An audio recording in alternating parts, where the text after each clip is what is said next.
Shalom Bapak Ibu dan Saudara yang dikasihi oleh Tuhan. Kembali kita bertemu dalam ibadah minggu yang sudah 2 bulan ini kita lakukan di rumah-rumah, mengikuti protokol dan anjuran pemerintah dalam upaya untuk menekan dan mungkin menghentikan laju penyebaran virus corona yang kita belum tahu sampai kapan akan berakhir. Kita bersyukur bahwa di tengah kekhawatiran, di tengah ketakutan akan ancaman COVID-19 ini, kita masih punya waktu untuk melakukan ibadah raya, ibadah minggu walaupun tidak dalam gedung gereja. Sedih memang kalau kita melihat kita ini dipisahkan oleh jarak sehingga tidak bisa bertemu satu dengan yang lain secara fisik. Tapi mari kita mengambil sisi baik dari peristiwa pandemik ini, sebab saya meyakini bahwa ini adalah salah satu cara Tuhan agar kita bergaul lebih dekat lagi, lebih akrab lagi dengan Dia. Selama ini kita sering bicara atau bahkan mungkin berdebat tentang Tuhan, tapi saat ini Tuhan mau agar kita bicara dengan Dia. Hari-hari sekarang ini kita bisa menjadi orang yang berguna atau bahkan bisa menjadi pahlawan dengan tidak melakukan apa-apa selain tinggal di rumah. Dan ini saya pikir ini adalah sejarah yang mungkin tidak akan pernah terulang. Saya sering membaca status orang di sosial media mereka yang isinya entah itu karena bersyukur atau karena bosan. Mereka menulis makan, tidur, bangun, makan, tidur lagi. Itulah jadwal kerjaku setiap hari.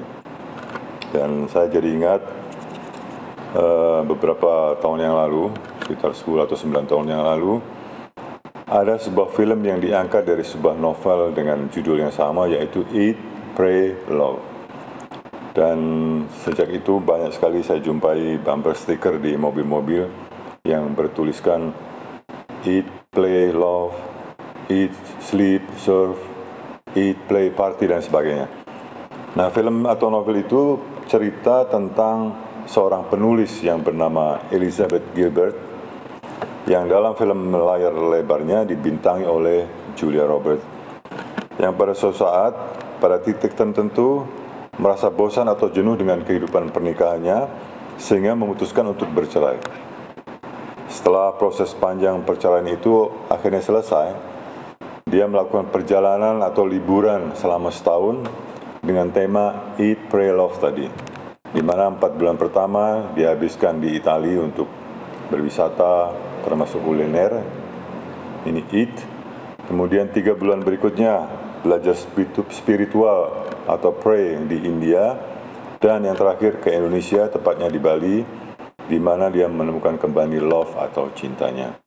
Nah, Eat, Pray, Love ini akan menjadi tema kita dalam renungan firman Tuhan kali ini, yang terambil dari surat Paulus kepada jemaat di Kolose, yaitu Kolose 3 ayat 16 sampai 17. Saya akan bacakan untuk Bapak, Ibu, dan Saudara sekalian. Kolose 3 ayat 16 sampai 17. Hendaklah perkataan Kristus diam dengan segala kekayaannya di antara kamu, sehingga kamu dengan segala hikmat mengajar dan menegur seorang akan yang lain, dan sambil menyanyikan mazmur dan puji-pujian dan nyanyian rohani, kamu mengucap syukur kepada Allah di dalam hatimu. Dan segala sesuatu yang kamu lakukan dengan perkataan atau perbuatan, lakukanlah semuanya itu dalam nama Tuhan Yesus sambil mengucap syukur oleh Dia kepada Allah Bapa kita. Mari kita berdoa. Tuhan, kami bersyukur di dalam masa-masa sulit ini kami masih punya waktu untuk datang kepadamu, merayakan ibadah kami, merayakan perjumpaan kami dengan Tuhan. Dan terlebih dari itu Tuhan, kami masih punya kesempatan untuk mendengarkan firman-Mu. Kali ini kami akan belajar sebagian dari firman-Mu. Tuhan beri kami hikmat, Tuhan urapi kami, baik yang bicara juga yang mendengar, supaya apa yang disampaikan nanti hanya datang dari Tuhan, dan Roh-Mu yang kudus bisa menerjemahkannya dalam kehidupan kami sehari-hari.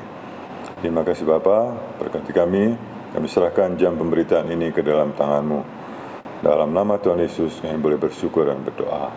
Amin.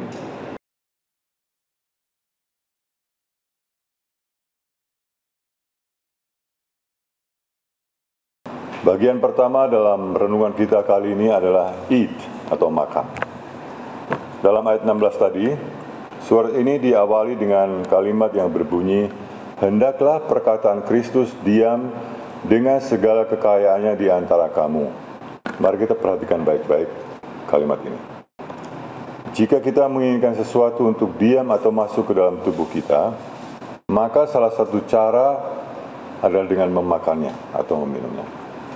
Inilah yang dimaksud oleh Tuhan, yaitu supaya kita makan, dalam tanda kutip, firman Tuhan itu agar masuk ke dalam tubuh rohani kita, sehingga kita selalu mempunyai energi, tenaga, dan semangat yang baru setiap saat.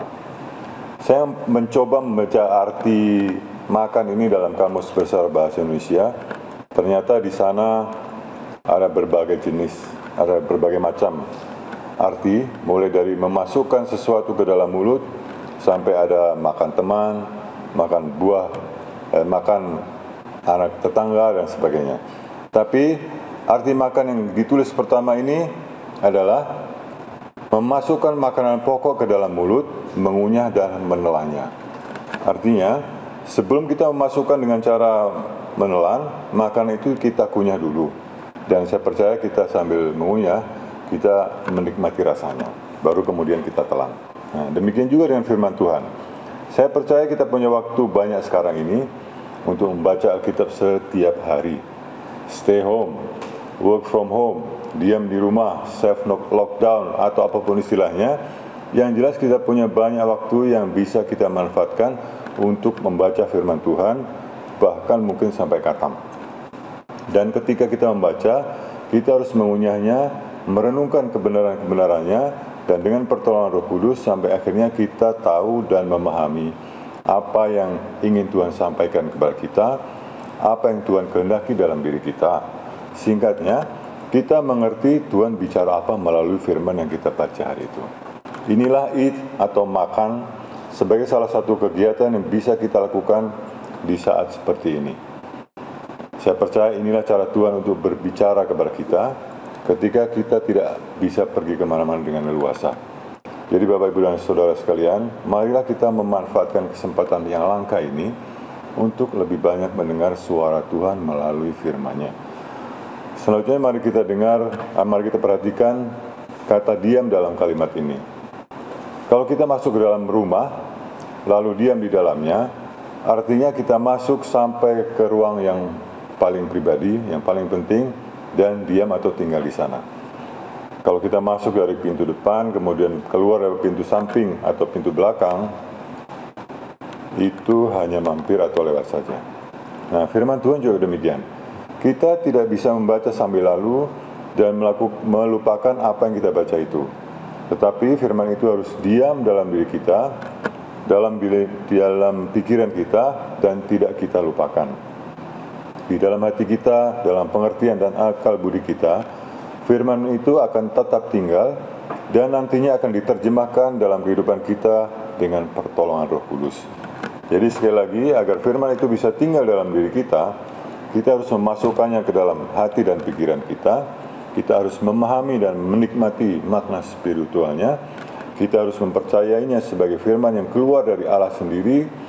Kita harus di dalamnya, dan kemudian memakai firman itu sebagai dasar atau acuan dalam setiap pikiran, langkah, dan tindakan kita.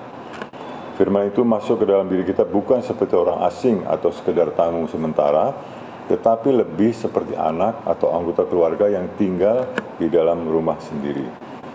Nas pembimbing kita pada hari ini saya ambil dari Yeremia 15 ayat 16 yang berkata, "Apabila aku bertemu dengan perkataan-perkataanmu, maka aku menikmatinya. Firman-Mu itu menjadi kegirangan bagiku, menjadi kesukaan hatiku, sebab nama-Mu telah diserukan atasku."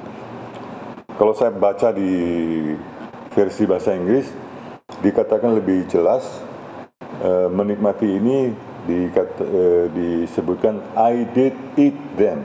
Artinya saya memakan firman itu. Artinya dalam firman itu memang benar-benar masuk. Artinya firman itu benar-benar masuk ke dalam diri kita. Karena kita menikmatinya, Mengunyahnya sampai firman itu bukan sekedar masuk, tetapi juga menguasai seluruh jiwa kita, menjadi penghuni, penguasa yang mengatur seluruh jati diri dan hidup kita. Karakter kita akan terbentuk sedemikian rupa, sehingga kita bisa seperti Nuh, yang tetap yakin dan fokus pada kebenaran walaupun dia tahu banyak orang menolak atau mengejeknya. Kita bisa seperti Musa yang menjadi seorang pemimpin yang selalu berada di tempat paling depan dalam setiap masalah yang ada. Kita bisa menjadi Daniel yang setiap saat walaupun terancam mara bahaya tetap setia. Menjadi Yusuf yang memiliki stamina tinggi dalam menjalani hidup yang penuh dengan cobaan. Kita juga bisa menjadi Daud yang siap menghadapi segala tantangan sebesar apapun. Menjadi Salomo yang bijaksana, menjadi seperti Petrus yang walaupun sempat jatuh tapi bisa bangkit dan membuktikan bahwa ketika kita jatuh dan mampu bangkit lagi, Tuhan akan berkarya lebih besar melalui kita. Berbeda dengan Yudas yang setelah jatuh justru lari dari tanggung jawab dan memilih bunuh diri. Dan lebih dari itu, firman ini juga bisa membuat kita seperti Tuhan Yesus yang penuh kasih, selalu siap melayani dan rela berkorban demi orang yang dikasihinya. Dan ketika kita harus berhadapan dengan situasi dan kondisi yang serba sulit dan menakutkan seperti sekarang ini, kita tahu persis harus berbuat apa. Itu kalau firman Allah tinggal dalam diri kita dan menguasai kita. Jadi demikian pelajaran pertama yang kita bisa dapatkan dari ayat bacaan kita pagi ini, yaitu bagian pertama dari Eat, Pray, Love tadi.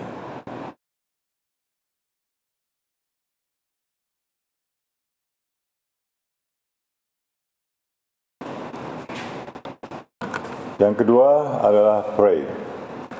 Biasanya kita berdoa sebelum tidur, lalu bersaat teduh ketika kita bangun pagi, dan kemudian berdoa atau membuat altar kecil sebelum kita berangkat kerja atau ke kantor.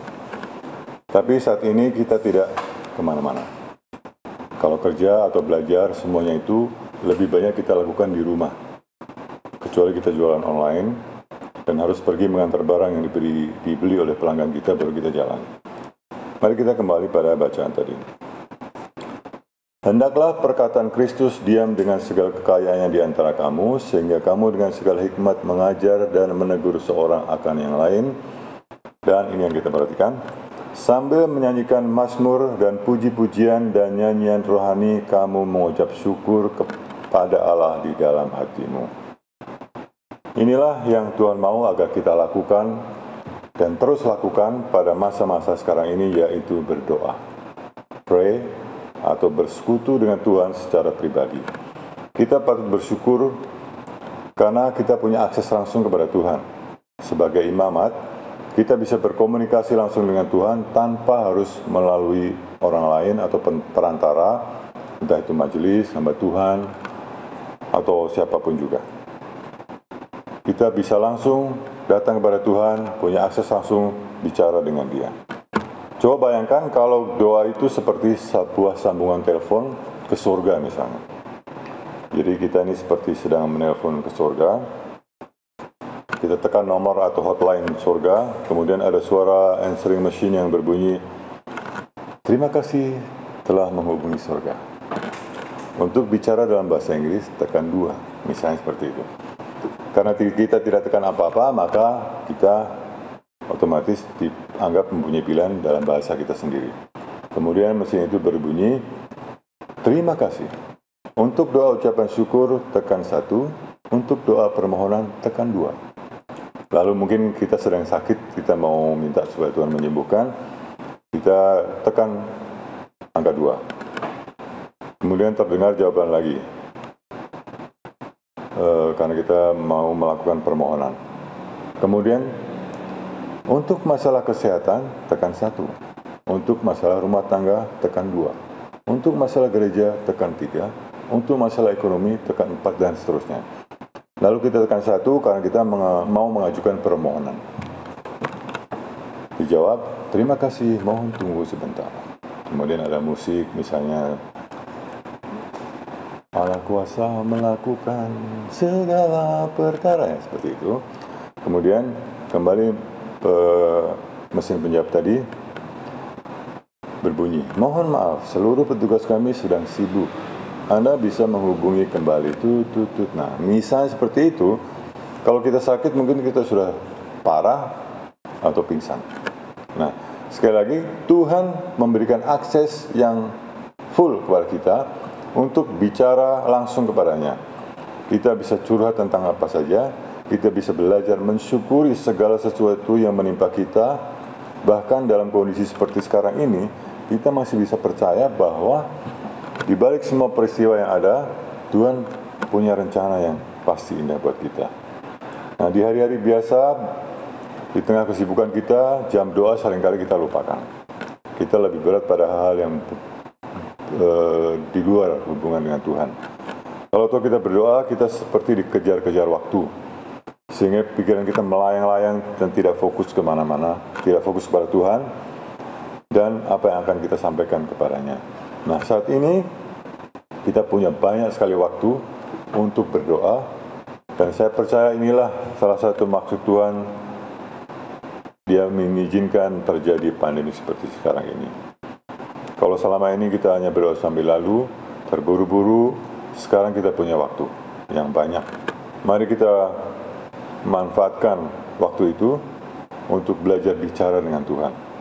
Kita naikkan syukur kepadanya, kita berdoa untuk diri kita berdoa untuk keluarga kita berdoa untuk orang-orang sekitar kita berdoa untuk gereja kita berdoa untuk negara kita, bahkan kita berdoa untuk dunia.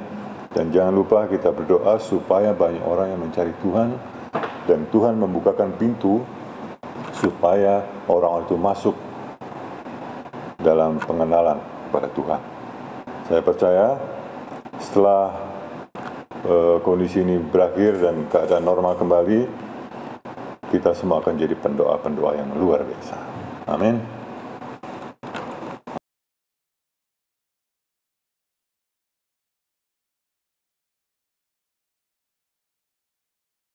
Kita tiba pada bagian akhir renungan kita hari ini, yaitu love. Saya tidak akan membandingkan love ini dengan kisah percintaan dalam film Eat, Pray, Love, di mana Julia Roberts menemukan seorang kekasih baru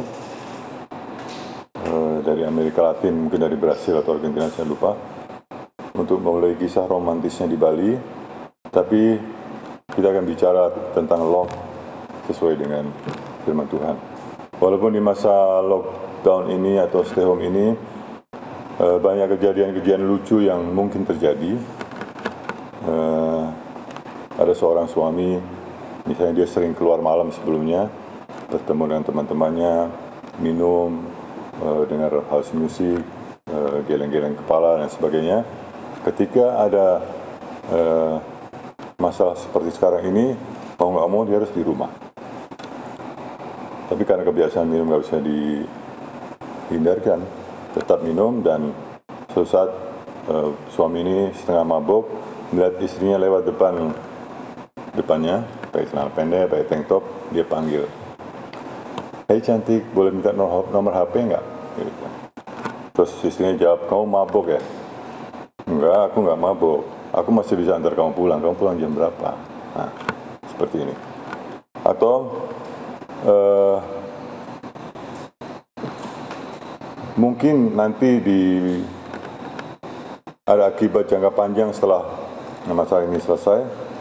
Kalau sekarang ini banyak rumah sakit menangani pasien yang terdampak atau terkena virus corona, 9 atau 10 bulan mendatang mungkin akan banyak rumah sakit yang menangani ibu-ibu yang melahirkan. Nah, kisah-kisah seperti itu. Kita tidak akan bicara tentang hal seperti itu. Mari kita bicara tentang apa yang kita baca tadi. Dan segala sesuatu yang kamu lakukan dengan perkataan atau perbuatan, lakukanlah semuanya itu di dalam nama Tuhan Yesus, sambil mengucap syukur oleh Dia kepada Allah Bapa kita. Ini adalah manifestasi dari love, dari cinta kasih yang harus kita lakukan, karena kita sudah makan firman Tuhan dan kita sudah berdoa kepadanya dalam hidup kita sehari-hari. Bagian eat, pray sudah kita lakukan, dan sekarang aksi nyatanya adalah mewujudkan love atau cinta kasih itu kepada orang lain mulai dari keluarga, tetangga, dan orang-orang yang ada di sekitar kita. Beberapa hari yang lalu, anak-anak muda kita melakukan aksi sosial setelah beberapa minggu lamanya mengumpulkan dana untuk membeli masker dan hand sanitizer. Mereka turun ke jalan untuk membagi-bagikan masker dan hand sanitizer itu kepada orang-orang yang dirasa perlu untuk mendapatkan barang-barang itu sebagai wujud kepedulian mereka kepada orang-orang di luar rumah atau orang-orang yang sedang atau harus terpaksa keluar karena kerjaan atau hanya sekedar main. Nah, di antara anak muda ini yang membuat saya ikut bangga adalah mereka yang tidak lagi bekerja. Dia kerja di sektor pariwisata, karena tidak ada wisatawan yang datang, otomatis tidak ada kerjaan. Ada juga yang harus menerima digaji 20%. Tapi itu tidak membuat semangat untuk mengasihi orang lain ini padam. Nah, ini yang ingin saya katakan bagi Bapak Ibu dan Saudara sekalian, sesuatu yang dilakukan sebagai wujud bahwa kita peduli, bukan sekedar peduli tapi mengasihi, inilah yang disebut love atau kasih kita sesuai dengan apa yang Tuhan inginkan. Dan mereka, anak-anak muda ini melakukannya dengan penuh sukacita. Kita mungkin tidak bisa memberikan sumbangan karena saya tahu juga banyak di antara kita yang harus dirumahkan, harus kehilangan bisnis atau usahanya, dan mengalami juga kesulitan dalam bidang ekonomi. Jadi mungkin kita tidak bisa memberikan sesuatu yang bersifat barang, karena kita juga mungkin membutuhkan. Tapi kita juga bisa melakukan sesuatu untuk mengurangi atau membantu menghentikan penyebaran virus corona ini dengan tidak melakukan apa-apa, yaitu dengan diam di rumah sesuai dengan anjuran pemerintah, sesuai dengan protokol yang harus kita ikuti supaya virus ini penyebarannya bisa dihentikan. Nah, ini adalah salah satu bukti bahwa kita mengasihi, kita punya love untuk orang lain sebagai wujud firman yang kita baca, doa yang kita naikkan, sebagai salah satu bentuk yang nyata yang kita bisa bagikan kepada orang-orang di sekitar kita. Jadi Bapak Ibu dan Saudara sekalian, mari kita menikmati masa-masa sulit ini dengan mengisinya, belajar lebih banyak tentang kebenaran firman Tuhan, mengambil banyak waktu untuk berdoa, membawa saat teduh kita kepada Tuhan yang selama ini hilang karena kesibukan kita, karena pekerjaan kita, dan melakukan aksi nyata dalam hidup kita sehari-hari sebagai bukti bahwa kita mengasihi Tuhan dan sesamanya.